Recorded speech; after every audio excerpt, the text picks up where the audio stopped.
সাবেক ও বর্তমান 25 সেনা কর্মকর্তার বিরুদ্ধে গ্রেপ্তারি পরোয়ানা জারি। 14 সেনাকে নেওয়া হয়েছে হেফাজতে। সেনাবাহিনীর আইন অনুযায়ী নেওয়া হচ্ছে পদক্ষেপ।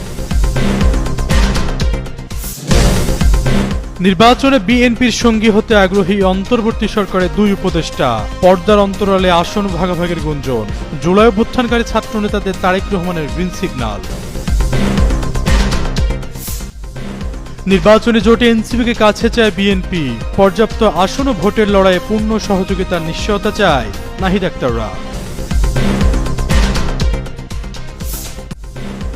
মিত্রদের সঙ্গে আসন ভাগাভাগির আলোচনায় বিএনপি 217 আসনের তালিকা দিয়েছেন শরিক দলের নেতারা। মনোনয়ন বঞ্চিতদের উচ্চকক্ষে মূল্যায়নের কথা বলছে হাইকমান্ড। সেভ এক্সিট ইস্যুতে অবশেষে মুখ খোলেন উপদেষ্টা আসিফ নজরুল। দিলেন দেশ না ছাড়ার নিশ্চয়তা। ভোটের লড়াইয়ে শক্ত অবস্থান ধরে রাখতে মরিয়া বিএনপি জামাত। আওয়ামী লীগের সমর্থকদের ভোট নিয়ে চলছে নানান সমীকরণ।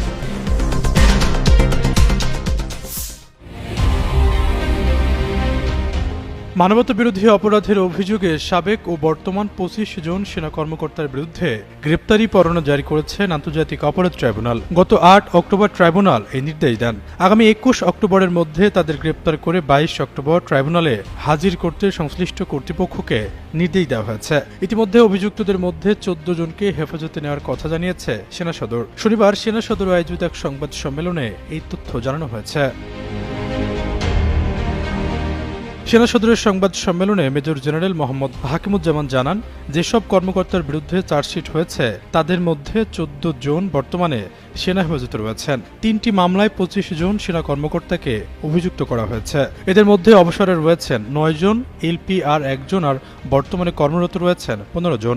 এই সেনা কর্মকর্তা আরও জানান, 8 তারিখ চার্জশিট দাখিলের পর এলপিআর ও সার্ভিসে থাকা 16 জনকে সেনা সদরে সংযুক্ত করা হয়। তাদের 9 অক্টোবরের মধ্যে সেনা সদরে আসার নির্দেশনা দেওয়া হয়।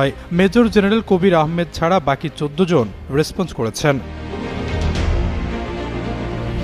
তিনি জানান, আন্তর্জাতিক অপরাধ ট্রাইব্যুনালের মামলার অভিযুক্ত সদস্যদের বিষয়ে সেনাবাহিনীর আইন অনুযায়ী পদক্ষেপ নেওয়া হচ্ছে।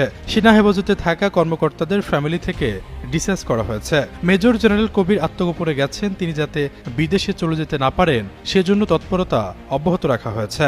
এছাড়াও হেফাজতে থাকা সেনা কর্মকর্তাদের আইনি প্রক্রিয়ার অংশ হিসাবে এবং প্রয়োজন অনুযায়ী তাদের বিষয়ে ব্যবস্থা নেওয়া হবে।